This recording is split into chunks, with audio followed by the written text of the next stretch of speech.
At the end of the day, whether we chasing a promotion, whether we chasing a higher level or whatever, there's sacrifices that will be made, right? You're sacrificing something. So the question that I posed to myself back then and I try to tell people now is it worth it? Because the one thing that we never get back is time. Not all money is good money. Not all promotions are good promotions. And moving to another place to get that job is not the right move. Getting the bigger house is not necessarily the better move. All these things we just simply think about, oh, it's greater, so it will make me feel better or might give me more status. At the end of the day, is that circle of people that you really need to worry about and how it's affecting them. You just heard from Amaury Ponciano, a leader and strategist who blends global perspective with mission driven execution. He's also a retired United States Navy Master Chief Petty Officer and has traveled the world in service to his country, gaining first-hand experience across cultures while leading at the highest levels of operational excellence. Amaury holds multiple master's degrees, pairing academic depth with real-world leadership in business development and strategic growth. A true hustler. Beyond his professional success, he's a devoted father whose love for his children fuels his purpose, and is a passionate advocate for mental health and resilience. Not only is Amaury driven, disciplined, and a visionary, he lives at the intersection of service, strength, and heart, which is what makes this conversation with him so engaging. So stick with this one till the end because there are so many great nuggets to gain. This is Hustle Rebels, a podcast for people who know how to grind, but are starting to question the cost. I'm Renee, and here we talk about success, burnout, and nervous system regulation without glorifying exhaustion or sacrificing your health, relationships, or your sense of self, and without pretending ambition is the problem. Let's get into it.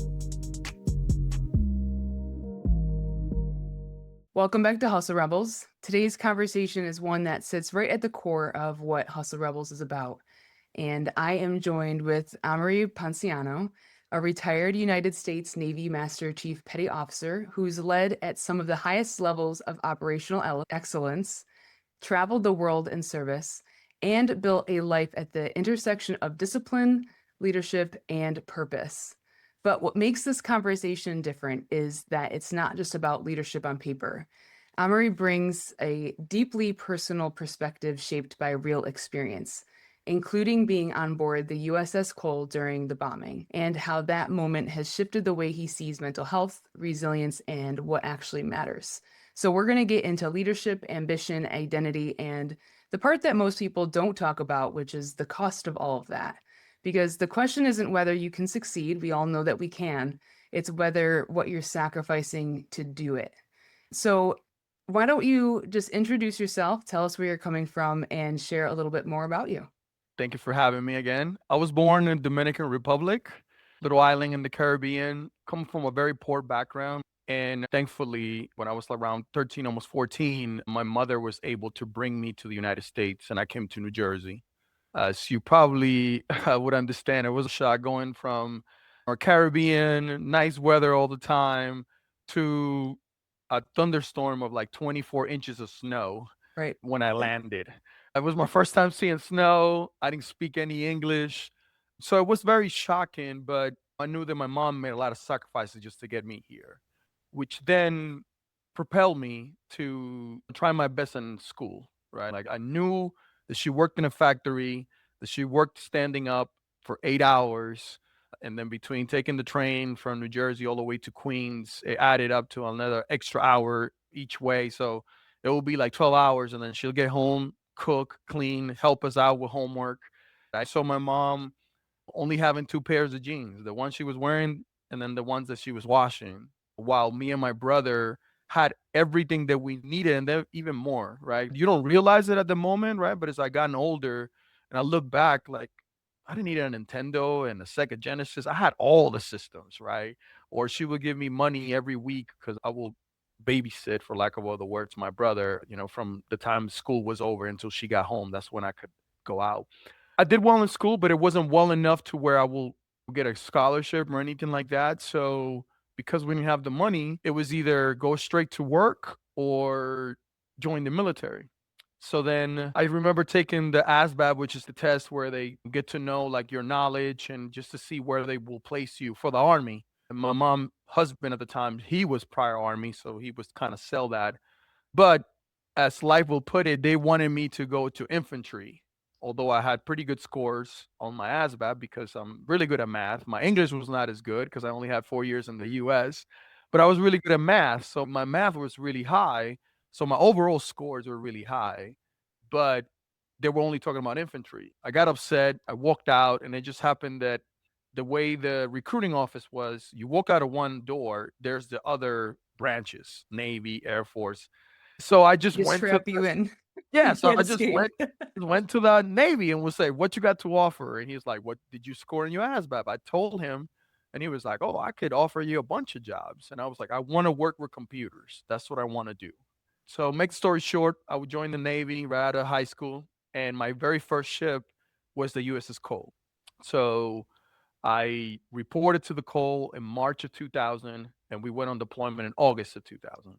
The very first couple of weeks of the deployment were awesome. I got to see places that I never could even dream of. Like my very first port was Barcelona, Spain, and it was beautiful. And we were able to do all the things that we want to do and the sailors do. Mostly because back then we were not even at war, so it was very liberal how we did things. Like we pull in on a Monday.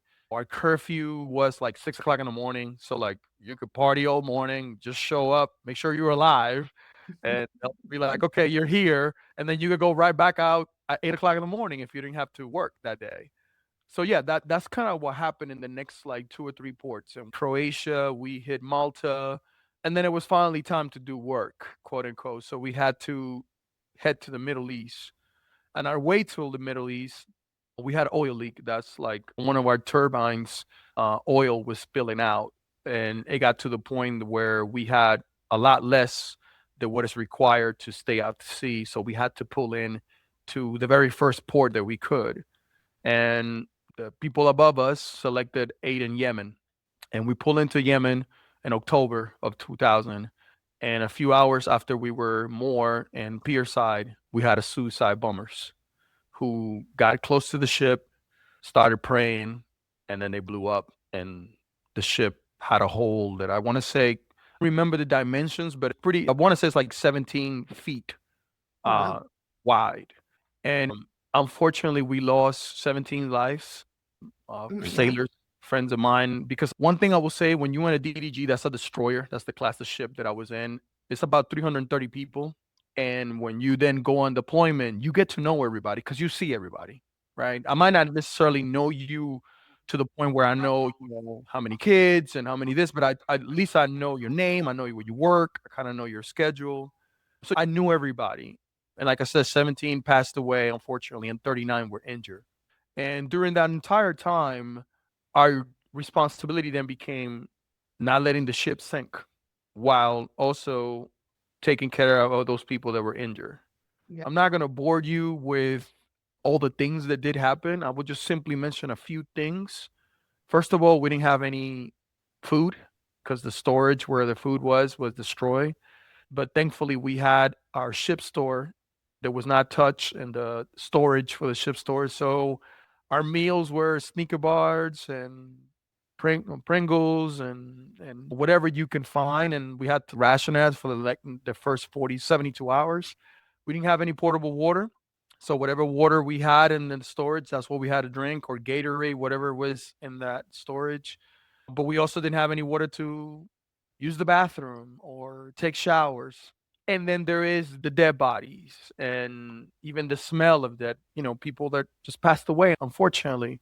We struggle. The weather was in the upper hundreds. The peak hours, it will be at like 120 degrees, right? And we were too scared to get inside of the ship because we didn't know if it was going to sink.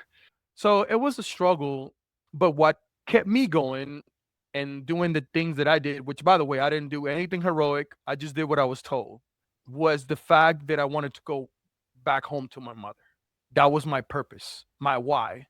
If you were my boss and you told me that I needed to get water out of a space just with a bucket of water and continue to do 1,000 trips to get the water out, if that meant that I was going to see my mother sooner, I did that. It wasn't necessarily driven by this is my duty, or now that I'm being honest with you, saving the person next to me. It was more about survival. I got to get home to my mother, so whatever that takes. And I didn't understand it back then, but as I gotten older, I understood that that was thankfully my purpose, my why. And to me in my life, that's been very important, having a purpose, having a why, because it's taken me from a lot of dark places. So yeah, we left. I left the ship. I was selected to escort one of the people that died because he was a really close friend of mine. So I brought his body back to his family. And then the Navy did something that really changed my life as a whole, besides the accident itself, is that they forced me to get mental health. Because I will tell you, coming from a Latino background and being a man, that was not a thing back then. We're talking about 2000. So mental health was considered something weak to go seek help. So if the Navy would have not forced me, because they did, they made me go, and then I had to go to follow-ups appointments, so it just couldn't be like one time.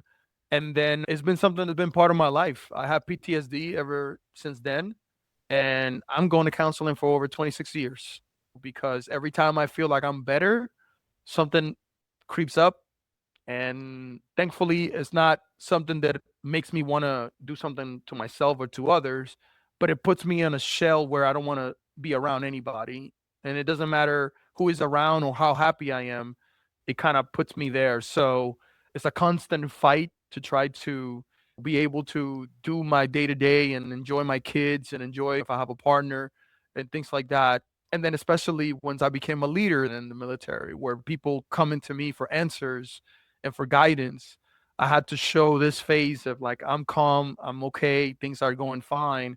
So I needed to lean a lot into that. I just retired last year after 26 years. And now I live in Vegas because I wanted to be close to my son. Wow. That is quite the story. I feel like I have so many questions. I wanted to talk about the Cole because it has such an impact on my life, but I didn't want to really dive in. One, because it could get very graphic, but then two, which I don't mind talking about it, but then two, I just wanted to respect the time that we have as well. Yeah, no, I feel like from start to finish, you have covered a lot of topics that are just really ingrained in what I love to cover in my own business and practice as well. And I feel like you hit the ground running in your entire life with just seeing your mom hustling and grinding and how that impacted probably the way that you view how you have to sacrifice everything. And it's interesting coming from a first responder background as well. When you view your parents, whether your dad or your mom, and how they sacrifice for you, and then it's almost like you ingrain that to yourself, and then you then sacrifice for other people. How interesting it is when you, as the child, then choose a career path that ends up doing that as well. And you don't really inherently know that, it's Yep. something that you kind of look at from the outer perspective. I want to get back to something that I was kind of thinking about when you were talking about the bombing and how you thought about it being a survival mechanism.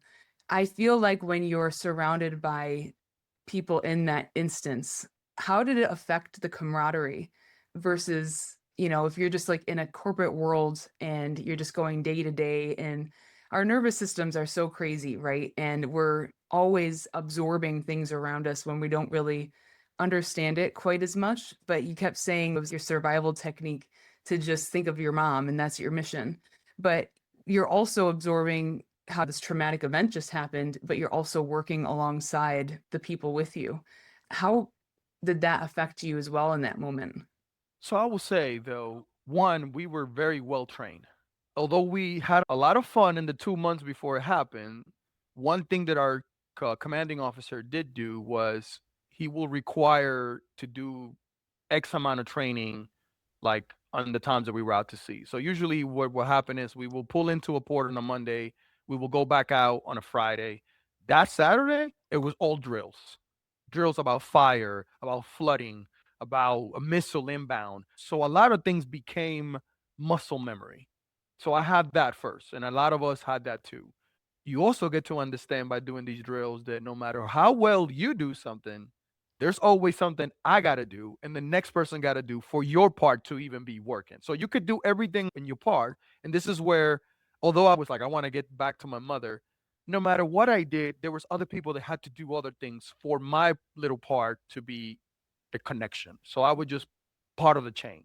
So to answer your question, yes, I was very selfish on my desire to come back home to my mother, but I understood then that if you didn't do X, then that was not going to happen. So even if I did everything I could, I will push you in the best way possible. It will be like, hey man, I got you. What do you need? I'd probably annoy people, because like after I went through a moment of shock because I saw a dead body and it was a friend of mine. But once I snapped from that shock, it was game on. And it wasn't, like I said, nothing heroic because I'm not going to sit here and say that save any life. But whatever was needed to do, and I understood that needed to get done, I was grabbing people like, hey, we're doing this. Or like, we got to do this. Or, hey, we need to guard because we had to man weapons to ensure that nobody attacked us. So if you said, hey, man, I'm supposed to do 4 hours, but I'm tired, I barely could do three, then I'll be like, look, I'll do five instead of my four, but you got me tomorrow. But it was just because I knew that. So we were very tight. And I think we all had purposes, our own purpose, right? But in the conversation, it was simply, let's save ourselves because there are people that are married, they got kids, and I didn't have anything like that because I was so young. So I only had my mother. But there was people there with families and wives and kids and husbands and all these different things. So they all had a reason to come back. We just did not talk about it a lot at that moment, but it was simply disguised into let's get the job done. But in the back of our heads, because I have talked to a lot of people afterwards through the years, it was I got to get home. There's so and so waiting for me. And then I think as much as it impacted us to see the dead bodies and the people injured, that also gave us a sense of urgency of like that could be us, or that wasn't us. So we got to do something now. Like we owe it to them. A lot of us had that conversation during the time. If you felt like, why am I doing an extra hour of watches? Why am I doing an extra hour of picking up water from my space? It will be back to like, well, so and so cannot even do that because he's dead. And he was only 18. If he could, he would. If he was here, he would be doing it. So you got to do it, Amaury. So there was a lot of those kind of talks as well. I feel like you're also describing a lot of great leadership personality traits. Even though you said, if one of your leaders were telling you to do something, you would just do it. But at the end of the day, it sounds like you were also pushing yourself into some type of leadership position, which obviously you ended up going into. So, how did that experience change you and propel you into leadership positions? First and foremost, it was the role of those that were in leadership position and seeing them act. I will say I saw people from different pay grades crying and bundle up into a corner because we all react differently to trauma, right? Like there's no shade on them. It's just simply how it was. But in the Navy, we have what we call the chief petty officers, right? And that's those people that are in the ranks from E7 to E9. We kind of the other branches don't do this, but the Navy does. We kind of break away and we are like our own system. And there's this pride of like, you listen to the chief. That's our saying. You don't have any questions or you want to see how things get done, look what a chief is doing. And I will say, I never saw any of those chiefs like crying or in distress or anything like that. Although later on, I found out when I made chief and I felt like I could ask these questions to them 11 years later that they did cry. They just did it in a private place amongst themselves. And then when it was time to come to show the rest of the sailors, they show a unified front of this is what we need to do. Mm. So that was first, right? I respected a lot of them into like, hey, that person is doing this. And if he's telling me to do this again, then I would do it. Second, it was the sense of I always been a little bit of an alpha. So even in our group, when we went hanging out, I was always the one that would learn the direction so we know where we're going, the one that will stay somewhat sober compared to the others so we can make sure we get back on time, back to the ship. So I always took that role. So then during that time, it came out again, right? Not to the point of telling people what to do. I like to lead by example. That's always been put in me because my very first leader in the Navy, he embedded that in me. I'm not going to tell you that you need to go clean the toilets if I'm not willing to clean the toilets, if I haven't done it myself. Right. So I took that as like, okay, I'm seeing these people sitting down here when we need to do X, Y, and Z. Let me just do it. So then after I do it or while I'm doing it, then I could look at you and be like, how come you're not doing X? Yeah. A lot of those things came natural, but it also was out of necessity, right? The number one thing was seeing those cheese petty officer, like the way they were so calm and collected to tell us what to do, where to go, how to do it.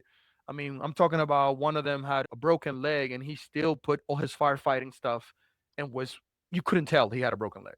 He refused to not go down and save some bodies from one of the space that was getting flooded. And when you see stuff like that, it's hard to be like, well, I'd have everything okay with me. And I'm 20 years younger than this guy. How can I not do my part? Which is so interesting because when you think about that, you did make a great example of how they did take their emotions when they were amongst themselves, right? But there is this unspoken expectation that leaders carry everything and they can't break, right? Where do you think that there's a time that that can become dangerous among leaders when they have that mentality? Oh, it can in many different things, but one of the things that I actually saw is when you continue to do that, and then what happens is, and I can speak for myself, when that bubble bursts is usually when you're not even thinking that will happen. And then if you are in a moment where you are required to have your mind right because we're doing an exercise or we're doing something, people's life depend on it, that's not the time to break down. But if you never address it, it could be the time. And I give you an example, and I could talk about this because this is, now unclassified because it's been 10 years ago. But we were by the coast of Syria and we were shooting missiles towards Syria. But then we were so close that we only had like a 5-second reaction to a missile our way, right? So, and the way to do that is we have weapons that will react to that, but you do usually have someone that has to be engaged with the technology, right? Like there's a button that need to be hit. There's just all these different things, a radar that needs to be looked at. And there was one guy, he was a little bit senior than me at the time, and he just had all these things bottled up. And I knew because we will talk a little bit on the side, but he would continue to do, but I got to do this. It was always go back to, I still got to do my job. Like it's no point of talking to someone or it's nothing, I shouldn't even take any kind of medication because it was twofold. He was having issues at home and then he was not sleeping well. But then he was required to be working these long hours. So then, whenever it was time to rest, he wouldn't be resting. So he was living out of Monsters and Red Bull and stuff like that. We had a scare that we thought it was a live missile coming. Thankfully, there wasn't. And he was a few seconds late. If it would have been the real thing, we would have been hit. And he got chewed out and, like all these different things. And he still, even after that, did not want to address it. And it took me and others talking to other people, and they literally let him like sleep for like 24 hours. It was like, no, you're not gonna stand any watch, you're not gonna do anything. So you could kind of do better. So that's just one example. I also seen it for me because I'll use myself because I have failed as well. The way that that comes out in me when I don't treat myself, when I don't take care of my things, is I get angry quickly, right? And I remember a sailor coming to me about something that it was important to that person, but for me at that moment, I had a lot of going on that it wasn't. But as a leader, I learned later on that you have to understand that, if you really going to want that trust of that sailor, whatever is important to that sailor, then it becomes important to you, especially if it affects how he or she does their job. And I would just like, I don't want to hear that right now. Like, I don't got time for that. I kind of like blew it. Not only did I blow it off, I also minimized it because to me, what it was minor, but it doesn't mean it's minor to that person, right?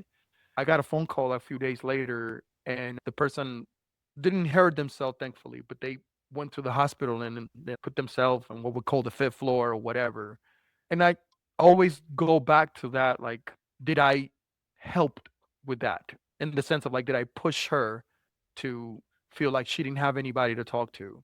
Because then me now, I would have been like, let's stop, let's go see someone, right? Like she would have talked to me, I would have see how I could help, and then if it was too much, let's like, hey, let's just go talk to somebody, right? Like let's see if they could guide you in a better way. Because I'm not no expert, but the fact that I blew her off, and it was someone that I know she respected me, she still does now. We have talked about it later on, thankfully, and she has forgiven me.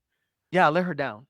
and I let myself down, and I'm just grateful that she didn't do anything to hurt herself, that she was smart and strong enough to just go to and seek the help. But that stayed with me for a long time because I had a lot of stuff in myself, and I just put this person. Not only did I put them down as in the sense of in my mind of what it was, but I also said it verbally, like, "What is the big deal? This is nothing. Like, just move on," or like, "You'll be all right." And it's just not that easy. One thing that I've loved about how we've connected on LinkedIn is how, as a leader, you are just so open to being vulnerable and admitting your mistakes and even just using an example, right? And you're just so open to growth. And I feel like that's such a hard thing for a lot of leaders to wrap their heads around, but it's also one of the best qualities of leaders. And why do you think leaders in this time and age feel like they have to choose between being respected and being human? I'm just gonna speak for myself, right? So I don't, I'm not in the head of everybody, but in some of the conversations that we have, especially in the military, I can always focus on that. It's one, the vulnerability is taken as weakness, right? There is also that sense of like, I was brought up this way, which comes from a lot of us that were been in for a long time, where there was a lot of other less training about sympathy and empathy and about resilience. It was just like tough shit, pardon my language, just do it, right? And so we still with that mentality. And then when you come to me with about anything that's about vulnerability, be like, well, I dealt with that, or I did okay. What is your problem? Why can't you just instead of like simply taking a step back and say that, okay, I dealt with it, but did I feel okay though when I dealt with it? Right? Was that right that I had to deal with it on my own, or that I was make fun of because I went and talked to a psychiatrist? Even people that knew that I had my situation with the cold, there were still some people that would be either make fun or would be like, he just milking it. Because there's no way. Right? They knew that I saw dead body. They knew that I was 18 years old, like all these different things. So to me is is the level of not wanting to give people grace because I didn't get it, which is the worst thing that you could do. And then two is a lot of times we're more focused on the end goal than the people. In our case, it was mission. And we have a thing that says mission first. But what a lot of people forget is that the saying continues and says people always. A lot of people just focus on the mission first. But if you don't have people, the mission doesn't get done. I don't care how much computers we have, how much technology we have, they're still humans that are required to be able to do the mission, right? And my shift to being the best leader that I could be, I would just simply be the best leader that Amaury Ponciano could be, was when I completely understood that last part. People always. And then I added to that was just because my 100% is up here and yours is 100% is down here, doesn't mean that you're not giving me my all. That's all you got. It doesn't make you a bad person because, to be honest, Johnny, 100% is above mine. So to Johnny, he could be like, "You're not doing anything, right?" So you have to also understand that we all have limits and capabilities and things that I do very well. Someone might not do it, but they do something else very well that I don't. And when I put those things together, a lot of things started clicking, and I was able to have a lot of more conversations, truly have empathy and sympathy for people, wanting to listen. I could sit here and hear you talk, but am I listening? And then I learn as I talk to sailors about they pay attention when you remember the dog's name, right? And I know that I'm not going to be able to do that when I used to have 150 people under me. Like it was impossible for me to remember every detail. So I try to just pick one thing or another that I knew that their eyes were sparked. They'll talk about, I don't know, fixing their Corvette, the 1967 Corvette. So the next time I will see them, I'll be like, how's that Corvette going? I might not know their spouse's name. I might not know their dog's name, but I remember that part. And then that will be how other conversations will come. And I will be able to provide whatever guidance I could. I feel like there's two things that came to mind when you were saying those things, and I'm gonna try to remember the second one after I say the first one. But the first one is how almost like what we were talking about before we started recording is that people have different perspectives, right? So if someone comes to you with an issue and it's like that person is like it's totally fucking ridiculous what they're being so upset about. You know, what might upset them is ridiculous to you, but also what might upset you is totally ridiculous to them. I mean, I had this one call where I was not even a part of the call. We were transporting someone that they were just high at a music festival. But while we were transporting that person, there was an 18-month-old that was drowning. But because we were being utilized, we had to call someone else out of town to do it. So it extended the time. Anyway, the 18-month-old ended up drowning. But we finally got back. They were doing the crisis intervention team with the people that were involved. And then the chief said to us, because we weren't involved, we had to be the ones to go back with the police and like tell the family that, you know, the 18-month-old wasn't saved. And so it's interesting because looking back, I told myself I shouldn't be affected because I wasn't part of the call. But ended up being affected because I felt so useless that I wasn't able to be a part of the call. But then I'm never usually affected by the actual, it sounds really terrible, but like the actual dead person. I'm always affected by the families and having to do that. Then I was affected by the family weeping because I had to be the one to tell them the pronunciation of their 18-month-old being dead. So it's interesting how each person is affected in different ways. And then I felt guilty because if I were to be like, oh yeah, I feel sad about having to do that, they'd be like, you didn't have to like try to revive an 18-month-old. And I'd be like, yes, you're right. I should feel guilty about that. I shouldn't feel bad about that, you know? So it's interesting how we all process things in such a different way Yeah. and having grace for that. And then the second thing I did remember is when you were talking about finding that spark in the people's eyes, I think about I took Jocko Willink's EO Academy. No, I'm not actually. Are you No. familiar with Jocko Willink at all? Yes, I am, but not the Okay. academy part. So he has a leadership development thing that he has taken from his own experience in the military and then teaches now to corporate leaders and everything. It's really great. And I feel like he has toned himself down a lot, probably from what he used to be. But he has something called leadership capital. And it's very similar to what you're talking about, where it's like you don't have to be best friends and know everyone that you work for or work around or work over, but just knowing little pieces of the person's life is a little deposit that you're gaining access to that person. So when you do have to either reprimand them or ask something of them, you have a little bit of leadership capital where you're expending so they don't feel as either expendable or frustrated towards you because you have that little bit of relationship with them. So I feel like that's you don't even know about it and you're already doing it as a great leader. It was something that, again, I picked from someone else, right? It was just someone else that said something to me, and I was like, "How do you remember that?" Because I knew he had other people under him, and he didn't have 150 people, but he had about 50 under him. And I was like, "How do you remember that?" And he was very honest. He was like, "That's all I remember." But when I look at you and I talk to you about it, then you start telling me about other things, and then everything else clicks back. Yeah. And I was like, I like that. And I didn't have the opportunity to put that into perspective and place until later on. And yeah, I try to find either something that I could remember because I saw that spark or something that we have in common. So that way it doesn't come fake because it's something that we have in common. I remember another guy that was from the islands, he was from Jamaica. So I will be like, hey man, when's the next time you're going to do some jerk chicken? Because I love some jerk chicken, right? And he's like, "Hey, my wife just did it the other day." And I was like, "You didn't bring me nothing." And we had a whole conversation about him being selfish because he didn't bring me anything. And we just laughed for minutes. And then he went back to work. And then I remember I came back like the next day and he had jerk chicken. He brought for everybody. But then when I went in and he was like, you all should thank, at the time I was a senior chief Ponciano, because I only brought him chicken because he made me feel so bad yesterday. And but that was like a joke, and like that became the thing. And then I had to bring food as well because now I put him in the spot, and because I'm from the islands, he was like, well, "What do you cook?" It's just little things like that because then when you don't see them at their norm, you could tell when someone is not all there or they make a mistake.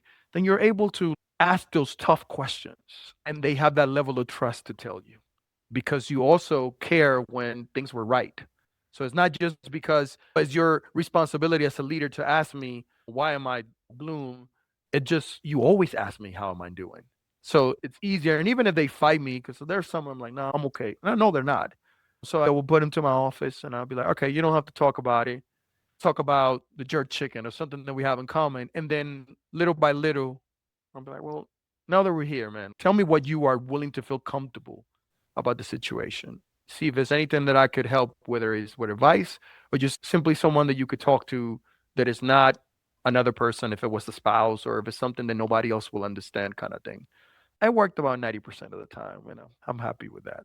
Yeah, and that's really where you gain trust, right? And that's something that I wish that I had encountered in my darkest of times when you just notice those small little shifts in someone's behavior. And instead of noticing them and being like, that person is acting out of character, they're being insubordinate, and then piling on top of it, it's more like you got to know them. You're like, that person's acting out of character. Something must be wrong. Trying to help them figure out whether it's with the work or whether it's in their personal life, having that trust between them. This is a really great sign of obviously a great leader. I'm telling you, whatever level that I'm at, I was able to achieve, this was truly people pouring into me. I will say 90% of the things that I use, it was because someone either used it on me or I saw them used it. And then I was like, that is awesome. Like, I need to implement that. The same way I will see other things that I will be like, no, that's just not what I would like to do. And one of the biggest one was the Navy tells us to not reprimand in public, right? Like if I'm gonna chew your ass or whatever, I should be doing it in an office. And I believe in that. But there's also something to be said to say something in front of other people because a lot of us have a lot of pride, right? So, for example, if there's something that I could tell you in front of everybody and not simply like tell you you're a dumbass or you're stupid for this, but just simply like, hey man, I know what you could provide and you didn't give me that. And I'm just disappointed. We could talk about it more later, but I didn't expect this to be like this right now or whatever. I found that because I show interest on other things from that person, they usually took that in a positive way. Mhm. And even when they were in front of everybody, they will come to me then later on. Some will say, "But I appreciate you telling them in front of everybody." And then my children, right? Like that's the biggest, they're my world, but it's also the biggest learning curve because I have a 24-year-old young lady, and then I got a 12-year-old young man. They look like me, but they're different in how they are, which is expected. But it's having those conversations, especially when she was a teenager and having to deal with boys and having to deal with telling certain things. I had to take a step back and be like, I'm not in the military right now. I'm talking to my daughter. And I learned with her and then helped me with my sailors is I talk to her with perspective and opinions, not necessarily you will do this. I'll be like, hey, if I was you, this is what I did that time, and that's the outcome, or I did this, or I advise you to look into this. And then I'm like, but it's your world, baby girl. I remember her last boyfriend. I wasn't fond of that guy, but it was just simply, I said, I don't appreciate X, Y, and Z, but if he treats you well, if you're happy, that's what matters to me. I could look over that and be civil with him, and you won't even notice. When I told her, it was like 2 years after they've been. She was like, "I will never guess," and I was like, "Yeah, because that's your boyfriend. So like, I don't need to be liking him or disliking him. As long as he's treating you right, then I'm okay. I just don't appreciate certain things. One of them was he used to wear the pants showing your underwear, and call me old man, but I just couldn't live with that. And I remember telling her, and then the next time I saw him, he had his pants up. Well, there you go. I respected that, right? Like that, I told her, I was like, "Did you say something?" She was like, "Yeah." I said, "Look, I'm not telling him that he needs to wear it all the time, but when I'm around, I don't want to see another man's drawers. That's my simple request." So yeah, even with my children, I they have helped me not only like understand about how to talk to people, but then also the empathy and the sympathy because I always try to lead with the sense of like, what about if that was my daughter and had a leader and that leader is being this way? Would I want my daughter to be talked to that way? Would I want someone to be empathetic to my so these are sons and daughters, right? I'm not here to cuddle them. I wasn't there to cuddle them. We still had a mission. We still had things to do. But I also understand that they're human beings and they're gonna make mistakes. I mean, I have told my daughter a bunch of things. She still makes a bunch of mistakes. And doesn't mean I'm a bad parent, right? Doesn't mean that she's a bad kid either. So I try to take that when I was at work, right? The Navy is actually made up think it's somewhere about 60 to 70%, 25 and under, Wow. right? So it's really young men and women. Yeah. Because a lot of them just do the one enlistment and then they get out. It's only an amount, a small percentage that go the 20 and retire.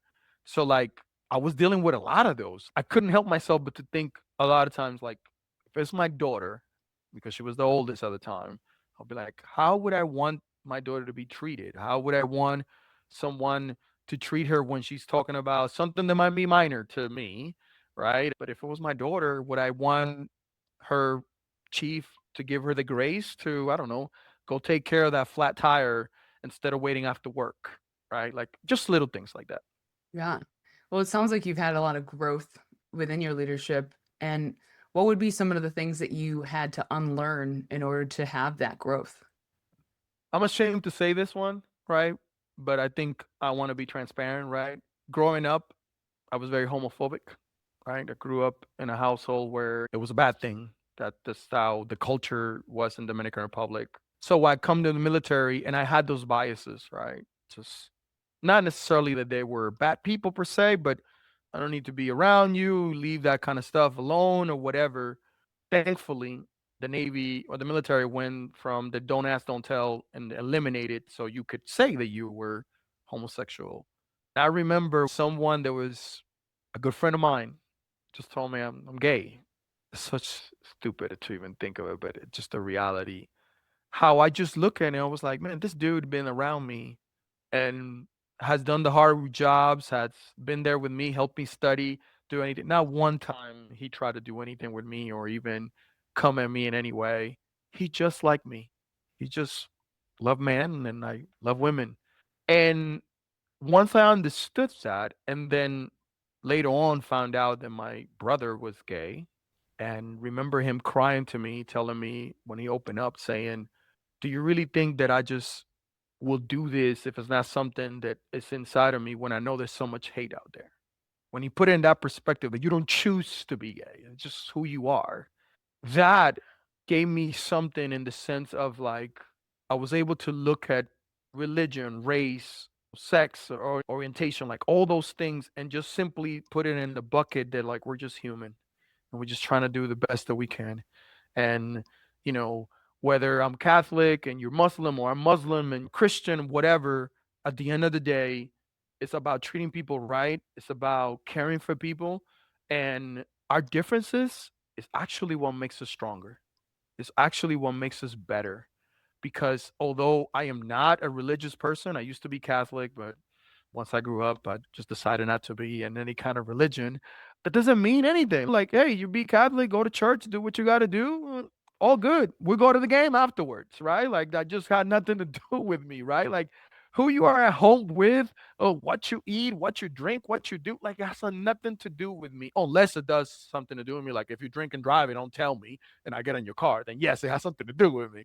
But besides that, we're just people trying to live our lives and have joy, enjoy our families, enjoy the people that we care about, have goals and dreams.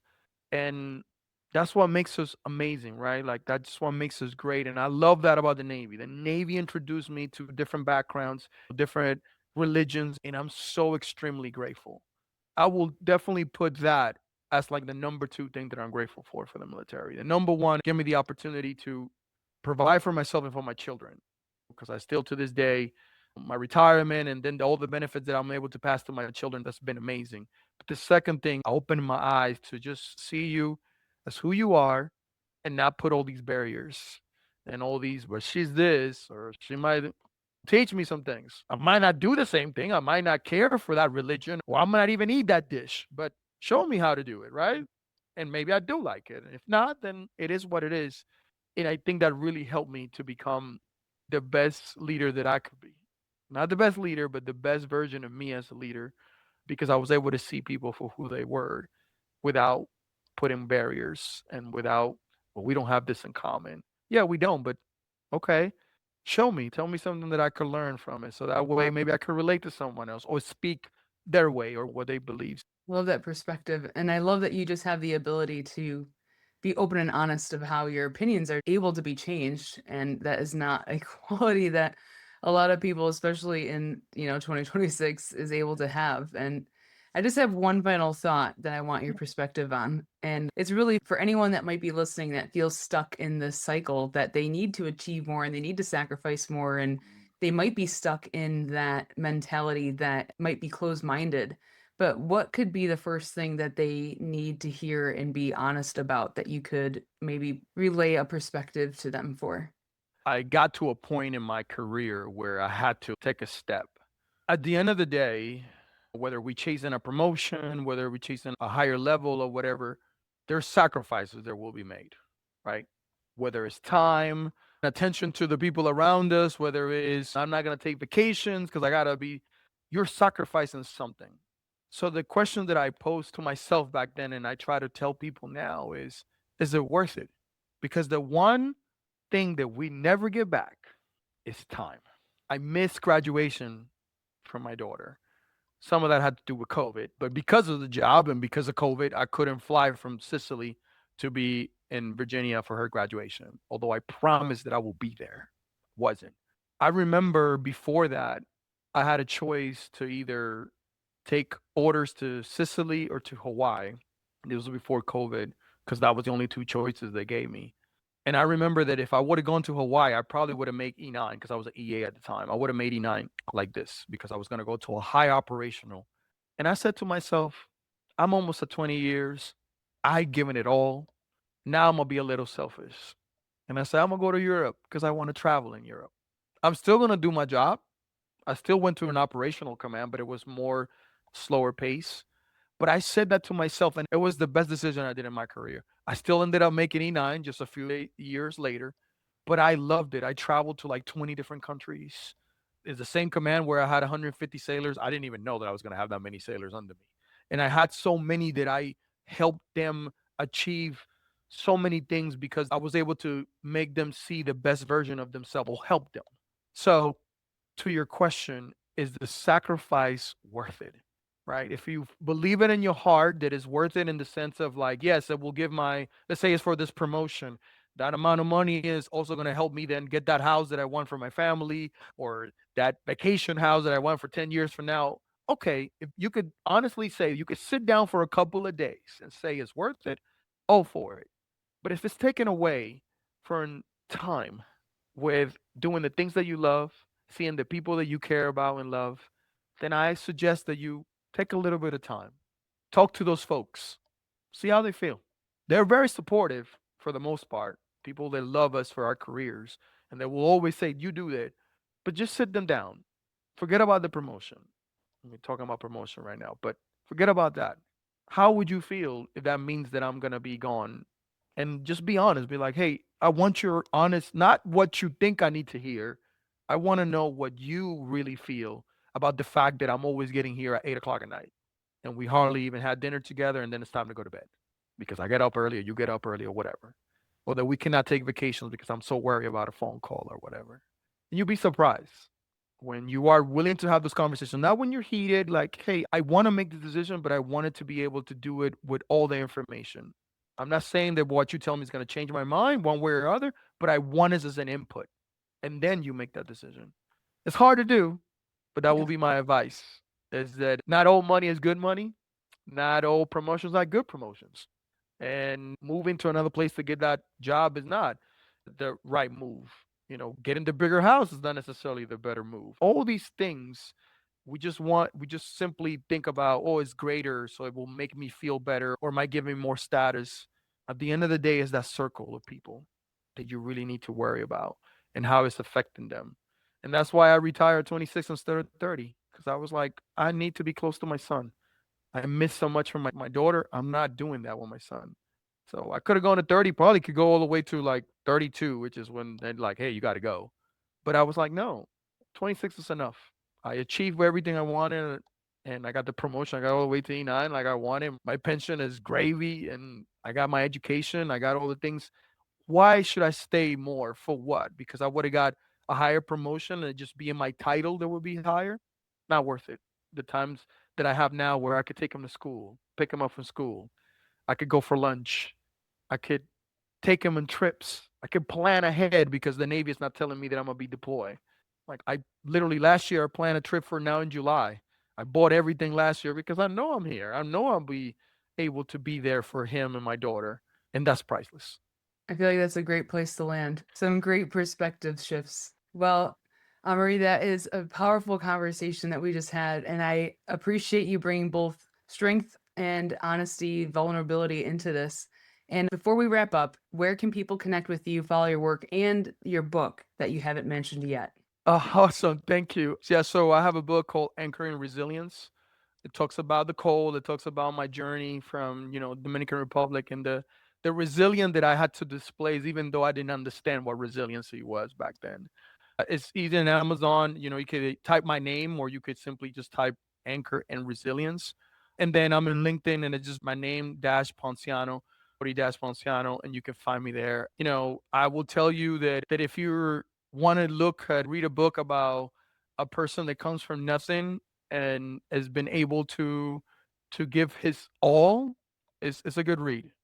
Because you also see a lot of the craziness that I got myself into just being a sailor, and I'll leave it at that. That's what you've been interesting to just listen to in this, hours worth of the podcast. So I'm probably gonna head over myself. And is there an audiobook too? It is. There's also an Okay, audiobook. So if you go to Amazon, it also gives you the choice for an audiobook as well. even better. I love listening to stuff, hence why we have a podcast. Indeed. All of that information is going to be in the show notes so you can connect. And for everyone that's listening, if this episode hits something for you, don't just sit on it. Make sure you're subscribed here so that you don't miss anything like these conversations that are coming next. Share this episode with someone that might also need to hear it, because the chances are you're not the only one that is questioning the cost of these sacrifices, because obviously there's two of us here that have done it as well. And then also consider supporting the show to keep these conversations real, raw, and independent. And you can do that through the links that are in the description and show notes as well. So I appreciate you being here, and thank you for sharing your story. Thank you for having me.